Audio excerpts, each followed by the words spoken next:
Assalamualaikum anak-anak sekalian, selamat bertemu kembali ya di pertemuan 4 ya.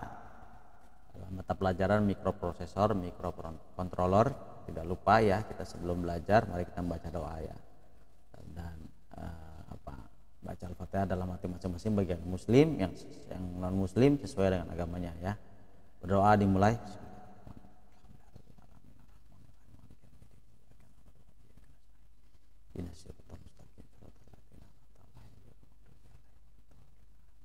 Mohon maaf ya, saya membaca cukup cepat supaya kita tidak membuang waktu ya dalam pembelajaran video tutorial ini.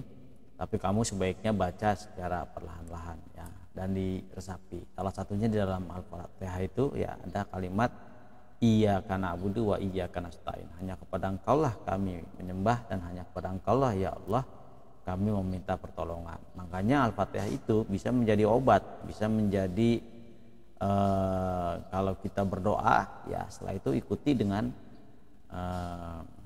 dengan Al-Fatihah sebagai wasilahnya atau sebagai hadiah atau sebagai pemberian atau sebagai ya wasilah ya supaya doa kita itu diterima oleh Allah Subhanahu wa taala. Dan juga dengan membaca Al-Fatihah itu ihdinas siratal Iyyaka na'budu wa iyyaka nasta'in itu kalau kita resapi itu kita bisa menjadi obat buat diri kita ketika kita mengalami masalah-masalah yang sulit kita pecahkan ya. Kita rebahkan segala sesuatu kepada Allah Subhanahu wa taala. Mungkin itu ya tambahannya supaya kamu bukan hanya sekedar cerdas pengetahuan tapi juga kamu cerdas dalam religius dan juga kepribadian. Baik, kita lanjutkan ya pelajaran kita ya. Jangan lupa ya selalu doakan orang tua kita agar selalu sehat dan juga diberikan rezeki kepada Allah, dan teruslah kamu berbuat baik kepada orang tua kamu, berbakti dan menyenangkan hati orang tua kamu. Oke, kita lanjutkan ya belajar kita ya. Pada pertemuan ini 4 ini kita belajar tentang memori ya. Jadi tujuannya seperti yang kamu baca di sini ya, supaya kamu mengetahui memori prosesor. Jadi memori ini berarti tempat penyimpanan ya. Tempat penyimpanan ada yang memori elektronis ya atau fisikal sebetulnya ya. Jadi elektronik itu malah disebutnya fisikal ya. Ini istilah yang sudah terjadi ya. Jadi kadangkala istilah itu tidak sesuai dengan bahasa ya, kira-kira gitu ya. Jadi memori itu kemampuan menyimpan. Menyimpan itu ya dulu sebelum komputer berjalan, menyimpan itu bisa dalam sebuah pita ya, pita magnetik ya. Terus kemudian nanti ada lagi menyimpan dengan media media kayak CD, DVD, itu berarti menggunakan media optik ya, di mana pantulan dari laser itu tersimpan ya dalam sebuah media optik. Jadi kita kenalnya sekarang CD atau DVD. Atau media magnetik selain dari pita juga ada media magnetik dengan cakram seperti hard disk yang sekarang. Tapi sekarang sudah keluar yaitu SSD ya. Jadi SSD ini seperti flash disk. Jadi memori atau kemampuan menyimpan yang secara elektronis ya. Nah, di dalam mikroprosesor kita mengenalnya physical memory dalam bahasa istilahnya ya. Di Indonesia kan jadi ini memori fisik ya.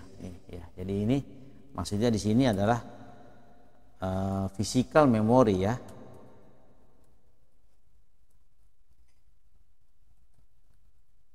Nah, jadi istilah ini ya, istilah. Jadi kamu jangan nyebutin fisikalnya seolah-olah seperti pita atau cakram. Justru dia tidak berbentuk fisik seperti itu ya. Justru dia itu nggak kelihatan ya. Jadi elektronik ya. Nah, jadi karena apa? Karena physical memory ini tentunya dia akan hilang ya kalau listriknya aliran listriknya itu putus, dia bisa hilang. Jadi dia lebih bersifat sementara ya seperti itu ya. Tapi dalam perkembangan sekarang memang ada juga ya yang dia mampu menyimpan karena teknologi yang sudah berkembang, teknologi teknologi memorinya ya, secara hardwarenya dia mampu ya, gitu. Dengan kecepatan yang juga sama seperti halnya memori-memori yang dulunya tidak bisa dengan, kalau misalkan harus tersimpan dalam sebuah media tentu ada read dan write ya, menulis dan membaca, sehingga akan terjadi perlambatan ya kalau misalkan dia harus menulisnya secara media ya. Tapi kalau dengan menggunakan elektronik tentunya bisa lebih cepat, tapi dengan kelemahannya adalah kalau listriknya hilang dari memori itu, maka dia akan hilang juga ya. Dalam sebuah mikroprosesor, dalam sebuah komputer ya, itu tetap dibutuhkan ya untuk kecepatan loading atau kecepatan mengambil data. Namun sekarang hardware sekarang itu sudah memiliki kemampuan yang tinggi. Jadi walaupun dia menyimpan read dan write, tapi tetap dia bisa, walaupun listriknya diputus, tetap dia bisa menyimpan atau mengingat ya. Nah, itu adalah perkembangan yang sekarang ya. Oke ya, kita lebih kepada memori yang digunakan ya secara fisikal, yang artinya physical memory, di mana dia kalau listriknya aliran listriknya itu diputus, maka otomatis memorinya akan hilang ya. Jadi tidak boleh sampai ada pemutusan ketika prosesor bekerja. Apa yang di loading atau yang dikerjakan atau yang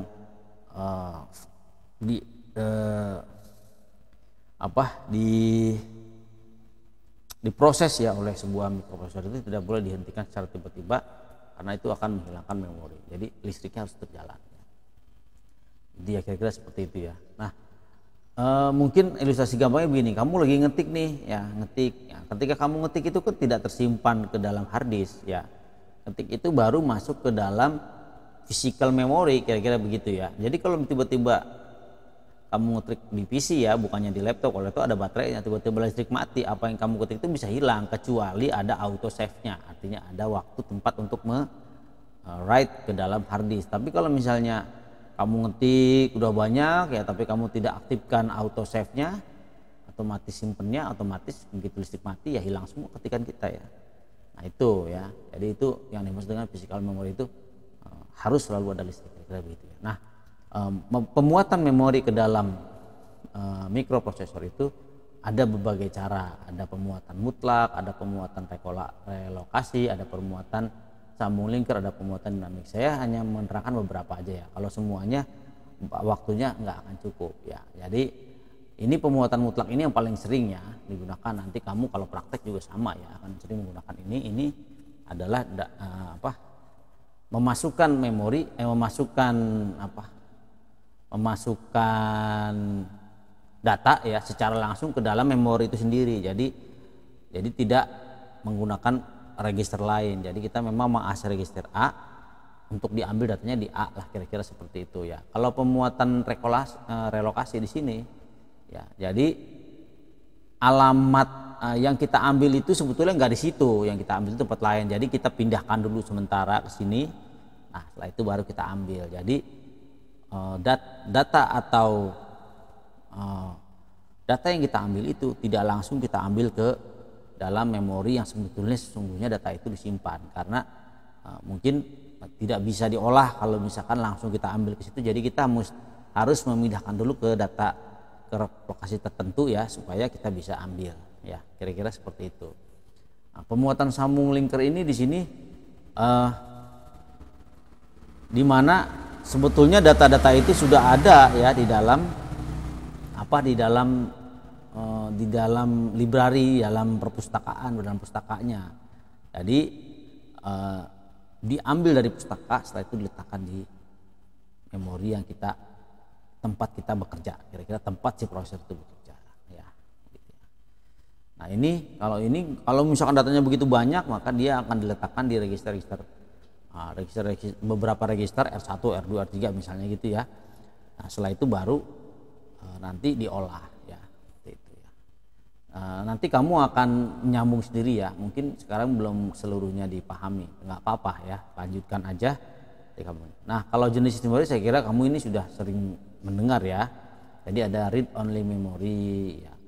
Kalau sekarang sebetulnya sih RAM, ROM itu sudah tidak ini lagi ya, hampir semuanya sudah jadi satu aja ya. Tapi ini kan teori lama ya. Masih ada beberapa mesin yang menggunakan RAM, ROM ya. Kalau sekarang sudah cukup ROM semua lah ya. Jadi read only memory. Jadi ini sudah paten ya, nggak bisa dibuka ya. Tapi sebetulnya bisa juga ya, bisa dihapus juga. Tapi dalam prakteknya dia tidak perlu lagi dikutak-kutik karena ini menjadi program utamanya ya, kira-kira seperti itu ya. Gitu. Tapi kalau sekarang sih sebetulnya kayak handphone kita kan ya RAM aja cukup ya. Nah, terus kemudian ada anak-anaknya lah ya, ada PROM, ada EPROM, ada EEPROM ya. Silahkan nanti kamu baca ya secara detailnya di sini ya. Nah, selanjutnya ada lagi RAM ya. Ini RAM ini ya memang dia umumnya kecepatannya tinggi sekali ya, tapi dia berjenis volatil. Artinya apa? Kalau listriknya di stop dia akan hilang ya. Tapi kalau ROM itu dia ada terus ya, walaupun nggak ada listrik. Jadi dia posisinya dia terkunci ya. Jadi kan kalau RAM itu sebetulnya secara hardware itu dia seperti sel-sel yang diisi oleh alamat-alamat tertentu dan diisi oleh elektron-elektron. Kalau misalnya di ROM itu pengisian elektron itu posisinya dia tetap. Jadi kalau misalkan dihapus dia nggak ada masalah. Tapi kalau RAM beda ya. Dan tidak terstruktur seperti kan kalau nyimpen itu mungkin di halaman 1, di halaman 2. Kalau namanya juga random ya. Jadi dia itu tidak ada aturan naruhnya di mana. Pokoknya yang kosong diisi ya. Itu kira-kira. Sehingga dia tidak ada tox itu apa ya? Daftar isinya tidak ada yang tidak terstruktur. Pokoknya yang kosong diisi sehingga dia memiliki kecepatan yang tinggi tanpa harus melihat list lagi, tanpa harus tox lagi. Ini kelebihan dari random access memory, tapi kekurangannya tentunya tadi ya dia berjenis volatil. Ya, kayak gitu. Nah, ada dua jenis RAM nih, ada statis, ada dinamis. Kamu nanti baca ya, silakan ya. Ini perkembangannya begitu besar juga RAM itu. Kalau misalkan kita ngomongin personal komputer PC, RAM itu ada dari mulai dari DDR1, DDR2, DDR3, kayak sekarang sudah DDR4. Dari dulu memori 2 GB, 4 GB, sekarang ada yang 16 GB atau 32 GB. Begitu berkembang ya, hardware-nya berkembang, kemampuan fisiknya juga, kemampuan komputer berkembang, diikuti dengan hardware yang berkembang. Ya, silakan nanti kamu baca lagi di sini ya, jenis-jenis RAM. Ya, ini Bapak hanya 15 menit di sini, sudah 13 menit kita belajar, nggak terasa ya. Nanti kamu baca ya arti memori dan lain sebagainya. Setelah itu di ujungnya nanti kan akan ada pertanyaan. Ya, mungkin itu ya untuk pertemuan keempat ini. Mudah-mudahan kamu tetap semangat belajar, sehat terus. Bapak tutup. Billahi taufiq wal hidayah. Assalamualaikum warahmatullahi wabarakatuh.